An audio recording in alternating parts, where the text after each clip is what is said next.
Well, I think the name of the show and also the t-shirt I'm wearing, I am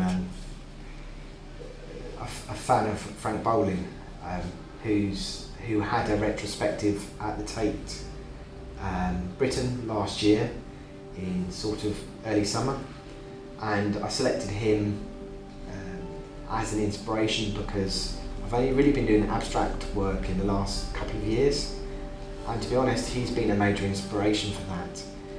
because he started figuratively too and he went into abstract, and it always used to concern me. It was quite a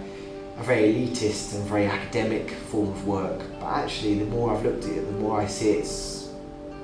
probably about feelings and passions and an atmosphere of a place. And one of the things he always said is saying, he was interviewed recently and said, "You put me in a box and I jump right out of it." And I felt with art,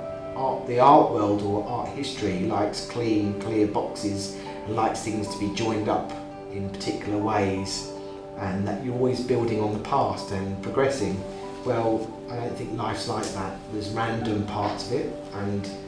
part of the break in the box is just breaking out of one box, that you shouldn't just sit within one box, whatever you do in life,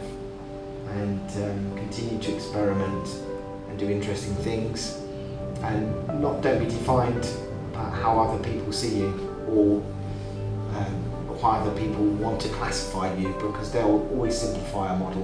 which won't fit with your real identity.